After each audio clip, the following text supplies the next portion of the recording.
Markets में आज बिकवाली आई और एक लंबे अंतराल के बाद इस तरह की बिकवाली देखने को मिली एक्सपायरी के दिन। क्या मान के चले, डन है बिकवाली या अभी प्रेशर रहेगा मार्केट में थोड़ा और समय? कहां तक बिकवाली फर्दर जा सकती है? क्या करा जाए निफ्टी बैंक में? Well, good evening to you. इतना कह सकता हूँ सुमित कि ये जो हमने गिरावट देखी लास्ट वीक, उसके बाद 2-3 दिन का अपमूव भी मिला, लेकिन जो कल था ना 18,350, वो एक डेड एंड था। उसके ऊपर क्लोज नहीं मिला, यहाँ पर वीकनेस आ गई और 18,000 एक साइकोलॉजिकल सपोर्ट था, वो भी ब्रीच हुआ। जब स्ट्रक्चर देखता हूं तो लगता है आते दिनों में थोड़ी और गिरवावट हो सकती है। कहां तक आ सकता है? 17,500 पॉसिबल है। तो गिरावट तो आएगी, क्योंकि स्ट्रेच हो चुका था मार्केट में काफी एक्सपेंशन हो चुका था। मार्केट तो ब्रीथ करता है, जैसे आप और हम सांस लेते हैं, तो वो सांस ले रहा है, तो एक्सपेंशन कॉन्ट्रैक्शन होते रहे। अभी कॉन्ट्रैक्शन मोड पे थोड़ी गिरावट ज्यादा है। हमको बुरा लग रहा है क्योंकि हमें सिर्फ आदत हो गई है लॉन्ग साइड की। अब थोड़ी देर लगता है 17,500 तक आ सकता है। फिर दिवाली के मुहूर्त के पहले एक नेक्स्ट वीक फिर एक अपमूव मिलेगा लगता है उसे। अभी बचे कितने हैं? 8 दिन, तो कितने? 5 और 6 दिन बचे हैं बस। तो 2-3 दिन गिरावट आ सकती है। अच्छा, तो गिरावट रहेगी, 17,500 के आसपास तक के लेवल्स भी शायद यहां देखने को मिल सकते हैं। लेकिन एक आबा सर का कहना सही है और एक लंबे अंतराल से वो बाजार को आंक भी रहे हैं कई दशकों से, तो उनका ये मानना बिल्कुल सही है कि बाजार में कॉन्ट्रैक्शन और एक्सपेंशन होता रहता है। तो एक बड़ी तेजी आई तो थोड़ा ईज आउट अगर मार्केट कर रहा था, कोई बड़ी बात नहीं है। अच्छा गाबा सर, निफ्टी बैंक को लेकर क्या व्यू रखेंगे वहां पर? क्योंकि आज मेजर डैमेज निफ्टी बैंक में ही था। 3 हैवी वेट जो आज मार्केट को नीचे धकेल रहे थे उसमें निफ्टी बैंक के नाम थे। क्या किया जाए यहां पर? आपने एकदम राइट शब्द यूज किया है, मेजर डैमेज। यस, काफी हद तक मेजर डैमेज हुआ। नॉर्मली इतना डैमेज होना नहीं चाहिए, ये बहुत बड़ा डैमेज है। और ये यहाँ पर अपमूव बहुत अच्छा मिला था, डाइवर्जन था निफ्टी और बैंक निफ्टी में, और ऊपर जाकर एग्जॉस्ट हो चुका। उसके बाद गिरावट आई। पॉसिबल है कि लोअर लेवल देखने को मिल सकते हैं। कहां तक हो सकता है? 37,500 भी पॉसिबल है, लेकिन 38,000 एक नॉर्मल जगह है। अगर वहां पर आता है तो वहां पर सपोर्ट मिलेगा। मैं नहीं कहता वहां पर आ सकता है। 38,000, 38,500 ये एक सपोर्ट जोन है। 1-2 दिन में जितनी गिरावट होनी है हो जाए, उसके बाद फिर एक बाउंस मिलेगा। लेकिन यस, आज मेजर डैमेज हुआ है। तो प्रेशर तो था आज 1350, 3.25%, 3.5% के आसपास का डैमेज निफ्टी बैंक के अंदर आता हुआ दिखाई पड़ा। अच्छा गाबर साहब, इंडिविजुअल कॉल्स, आप तेजी की साइड रहेंगे या मंदी कॉल से अब निकालना शुरू करें? बैंकिंग में शॉर्ट्स होने चाहिए, और गिने चुने 1-2-3 स्टॉक्स हैं जिस पर कि लॉन्ग हो सकते हैं। सीमेंट क्षेत्र मुझे अब भी थोड़ा डिफेंसिव बेट लगता है। सीमेंट क्षेत्र में Ambuja cement, ACC, India cement, यहाँ पर लॉन्ग जा सकते हैं। रही बात अंबुजा सीमेंट की, बात करता हूँ। चलिए, अंबुजा सीमेंट में लगता है एक अच्छा बेस बना हुआ है, अपमूव मिल सकता है। आते दिन में 400 का टारगेट देख सकते हैं। एसीसी की बात करूं तो लगता है एसीसी में भी यस, अपमूव ऑन है।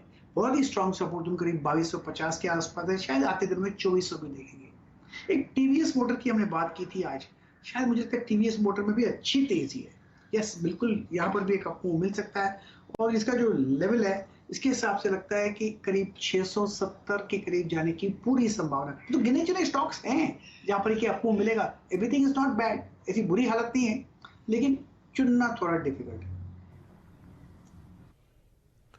अच्छा, तो अब वो समय आ गया कि जब आपको पिक एंड चूज करना है। आपको टीवीएस मोटर में तेजी देखने को मिल सकती है, 700 तक की चाल यहां आएगी। दिन के ऊपरी स्तरों पर ये बंद हुआ और उसके अलावा आप बैंकिंग में शॉर्ट साइड पे अपनी पोजीशंस को लेकर जा सकते हैं।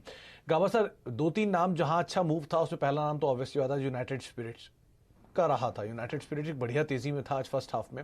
सेकंड हाफ में थोड़ी सी प्रेशर मार्केट की बिकवाली के साथ ये भी नीचे आता हुआ दिखाई पड़ा। क्या किया जाए? ये वापस अब डाउन ट्रेंड देखेंगे क्योंकि आज ने ऑल टाइम हाई हिट किया है, तो या थोड़ा ईज आउट होने के बाद वापस चलेगा? देखिए, यूनाइटेड स्पिरिट्स की बात करें स्पेसिफिकली, तो मुझे लगता है कुछ 6-8 महीने पहले त्योहार के टाइम पर मैंने यूनाइटेड स्पिरिट्स का टारगेट दिया था। जब 600 650 के आसपास था, उसका टारगेट 1000 था कि वहां तक चला जाएगा, और करीब करीब वहां पर चला भी गया 950। स्ट्रक्चर बढ़िया है। यस, स्ट्रक्चर बढ़िया है।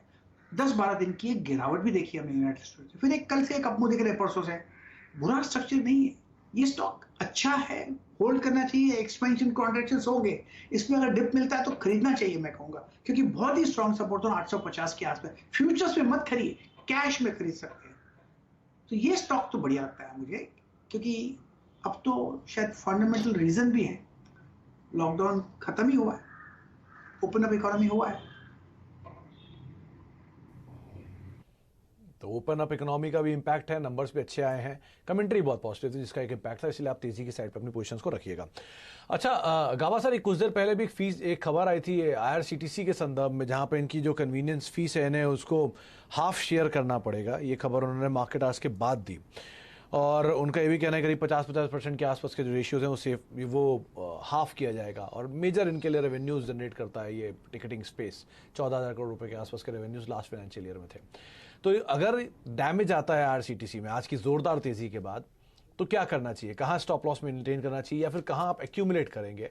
और दूसरा, अगर बहुत डैमेज नहीं आता है तो क्या किया जाए? देखिए 840 में बहुत ही स्ट्रॉन्ग सपोर्ट जोन है आईआरसीटीसी में। जब तक ये लेवल बरकरार है तब तक सब ठीक है। अब इसका फंडामेंटल जो भी आपकी न्यूज कर रहे हैं, इसका रिएक्शन कल आएगा, जो आता है आने दीजिए, लेकिन टेक्निकल स्ट्रक्चर तो बढ़िया है, बहुत अच्छी तेजी देखी। उसे करेक्शन आया, करेक्शन में 840 स्ट्रॉन्ग सपोर्ट जोन है। जब तक इसके ऊपर है तब तक ठीक है, वो टूटेगा तो तब देखेंगे क्या होता है, फिर थोड़ी गिरावट आ सकती है, शायद एक लोअर लेवल भी देखें, लेकिन 840 स्ट्रॉन्ग सपोर्ट जोन। और आज काफी वॉल्यूम्स भी हुई है और वॉल्यूम बाइंग हुआ है, वॉल्यूम सेलिंग नहीं हुआ है, तो फिर मेरे ख्याल से ठीक ही नजर आता है। तो आपको लेवल बताए गए हैं, उनका आप ध्यान रखें और उसके हिसाब से ही अपनी रणनीति को बनाएं। जैसा भी न्यूज़ फ्लो है, जो रिएक्शन है, अकॉर्डिंगली आप यहाँ पे कॉल लीजिएगा। चलिए गाबा सर से आगे बातचीत करते रहेंगे, लेकिन उससे पहले दीपाली हमारे साथ मौजूद हैं। 3 नंबर्स पे वो चर्चा करेंगी, कल आने वाले हैं। एक तो एस्कॉर्ट्स, दूसरा है बीईएल, तीसरा है सेल। क्या अनुमान बाजार लगा रहा है और उसके ऊपर गाबा साहब की राय भी लेंगे। तो दीपाली, पहले अनुमान बताइए, क्या अनुमान लगाए हम मार्केट्स में तीनों को लेकर? सेल से शुरुआत कर लेते हैं। सेल के नंबर्स जो एक्सपेक्टेड हैं उसके हिसाब से रेवेन्यू इनका 25,954 करोड़ के आसपास आ सकता है, 16,924 करोड़ से बढ़कर। तो एक अच्छा जंप रेवेन्यू में एक्सपेक्टेड है सालाना आधार पर। मुनाफा भी इनका कई गुना बढ़ने की पॉसिबिलिटी है, 249 करोड़ से बढ़कर ये ऑलमोस्ट 4700 करोड़ रहने की पॉसिबिलिटी है।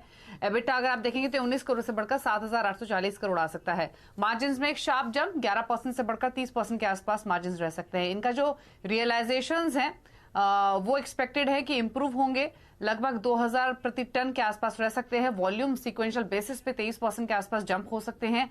अगर आप सीओपी भी देखेंगे तो वो भी मॉडरेटली इंक्रीज हो सकता है, ये एक्सपेक्टेशंस लगाई जा रही है, क्योंकि इनकी जो ओवरऑल ऑपरेटिंग परफॉर्मेंस है वो बेहतर होते हुए दिखेगी। तो एक अच्छे अर्निंग सेल्स एक्सपेक्टेड है।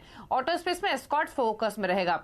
एस्कॉर्ट्स अगर आप देखेंगे तो थोड़ा सा सॉफ्ट क्वार्टर ये रहेगा पिछले साल के इस क्वार्टर के मुकाबले, क्योंकि जो रेवेन्यू है वो 1640 करोड़ से घटकर 1540 करोड़ आ सकते हैं। मुनाफा 230 करोड़ से घटकर सीधे 155 करोड़ आने की आशंका है। एबिटा 301 करोड़ से घटकर 192 करोड़ और मार्जिन भी 18.3% से घटकर सिर्फ 12.3 या 12.5% के आसपास आने की पॉसिबिलिटी है। रेवेन्यूज इनके वाई बेसिस पे तो 6% गिर रहे हैं, सीक्वेंशियल बेसिस पे भी 8% का ड्रॉप है। ये मेजरली जो ये फॉल है इसके पीछे कारण है सीजनैलिटी का, और डिमांड क्योंकि कम हुई है उसका इम्पैक्ट दिखा है। मार्जिन जो आपको इतने घटते हुए दिख रहे हैं सालाना आधार पर, ऑलमोस्ट आप देखेंगे तो 6% का ड्रॉप है। सीक्वेंशियल बेसिस पे भी 130 बेसिस पॉइंट का ड्रॉप है, क्योंकि जो ऑपरेटिंग लीवरेज है वो लोअर साइड पर रहेगा और आरएमसी एडवर्स होने की वजह से भी यानी रॉ मटेरियल कॉस्ट बढ़ने की वजह से भी ये मार्जिन पर इंपैक्ट होते हुए दिखेगा। तो नंबर्स वीक रह सकते हैं एस्कॉर्ट्स के, सालाना आधार पर ही नहीं, सीक्वेंशियल बेसिस पे भी नंबर्स कमजोर रहने की ही पॉसिबिलिटी है। क्विकली बीईएल के बारे में बता देते हैं। बीईएल के जो रेवेन्यू है वो लगभग 3190 करोड़ से बढ़कर 3236 करोड़ आने की पॉसिबिलिटी है। मुनाफा 397 करोड़ से बढ़कर 455 करोड़ रह सकता है। एबिटा 624 करोड़ से बढ़कर 675 करोड़ और मार्जिन भी सुधरेंगे, 19.6% से बढ़कर 20.8% के आसपास रह सकते हैं। ऑर्डर इनफ्लो में भी सुधार दिखेगा और ओवरऑल ऑर्डर बुक भी स्लाइटली इंप्रूव होकर आ सकती है। लोअर बेस होने की वजह से आपको ऑर्डर इनफ्लो में 156% की ग्रोथ दिख रही है। एबिटा मार्जिन एक्सपैंड होते हुए दिख रहे हैं फेवरेबल सेल्स मिक्स की वजह से। तो अच्छे नंबर्स, लेकिन लो बेस का ज्यादा कंट्रीब्यूशन रहेगा इन नंबर्स में। जी, तो 3 नंबर पे दीपाली ने बातचीत की। गाबा सर, सेल क्या किया जाए इसमें, कि जो बाकी पीयर्स हैं उनके नंबर तो अच्छे हैं, जेएसएल के नंबर अच्छे हैं, जेएसएल हिसार के नंबर अच्छे आए थे। अब steel authority of India limited के नंबर आने और नंबर से पहले थोड़ा सा ईज आउट भी हुआ है, 2% के आसपास टूट के बंद हुआ। क्या किया जाए इसमें? सेल का जो बेसिक चार्ट स्ट्रक्चर है वो तो ठीक है, लेकिन कुछ देख रहे हैं कि अपर रीजन में थोड़ा डिस्ट्रीब्यूशन पैटर्न नजर आता है, इसलिए थोड़ी गिरावट आ रही है।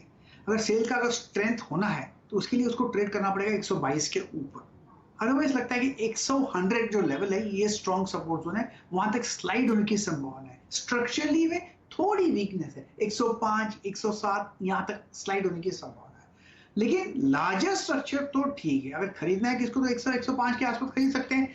इन्वेस्टमेंट में मोड के लिए ट्रेडिंग के हिसाब से अवॉइड करना चाहिए इस चीज। अच्छा, आगे भी हम बातचीत करेंगे उनसे, लेकिन उससे पहले यतिन से हम चर्चा कर लेते हैं और डीलर्स रूम में किस तरह का मूड माहौल है वो समझ लेते हैं। तो यतिन, आज डीलिंग रूम में किस तरह का बज़? बहुत ज़्यादा प्रेशर लग रहा है एक्सपायरी का। इसके अलावा जो एफआईआई डेस्क हैं वो भी बहुत ज़बरदस्त तरीके से आज बिकवाली कर रहे हैं। ग्लोबल फिनोमिनन है, इंपोर्टेड मंदी है, तो कहीं ना कहीं जो एफआईआई सेलिंग है उसका शिकार बाजार हो रहा है। ओवरऑल बेसिस पे अभी भी डीलिंग रूम्स को लगता है कि एक बार एक्सपायरी निकल जाए तो शायद आपको सोमवार से यानी अगले हफ्ते से मार्केट में स्टेबिलिटी आती हुई दिखाई दे।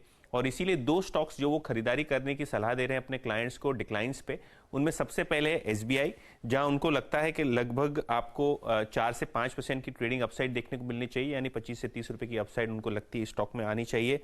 रोल ओवर भी लगभग 83-84% देखने को मिल रहे हैं एसबीआई में नवंबर सीरीज की तरफ। और अगर आप अदानी पोर्ट्स की बात करें, रिजल्ट्स थोड़े से कमजोर थे, लेकिन नतीजों के बाद जो रिएक्शन हमने देखा वो शायद ज्यादा है और डीलिंग रूम्स को लगता है कि यहां भी डिप्स पे खरीदारी करें। शायद आपको 750 के पहले लेवल्स यहां देखने को मिलने चाहिए। और रोल ओवर्स भी अगर आप देखें अदानी पोर्ट्स में तो लगभग 92% के आसपास है। तो क्लियरली जहां तक कि अदानी पोर्ट्स का सवाल है, यहां भी अच्छे रोल ओवर्स के साथ कारोबार हमको देखने को मिल रहा है नवंबर सीरीज के लिए। तो बाय साइड पर अदानी पोर्ट्स पे डीलर्स की तरफ से तेजी की बातचीत हो रही है। 92% के आसपास का रोल ओवर, यानी अगली सीरीज में आप इसके ऊपर नजर बनाकर रखें और नंबर्स भी इसके अगले सीरीज में ही आपको कुछ हद तक दिखाई पड़ेंगे, तो वो भी एक इम्पैक्ट यहाँ पर करता हुआ दिखाई पड़ सकता है। तो चलिए, मतलब मेजरली यहाँ पर डीलर्स इसमें तेजी की बातचीत कर रहे हैं। और दूसरा एसबीआई, थोड़ा सा यहाँ पर डीलर्स का मानना है कि इसके ऊपर भी आपको एक स्टांस बना के या नजर बना के रखनी होगी। गाबा सर, बहुत बहुत शुक्रिया। यतिन, आपका बहुत बहुत शुक्रिया। दीपाली, आपका बहुत बहुत शुक्रिया हमारे साथ मौजूद रहने के लिए।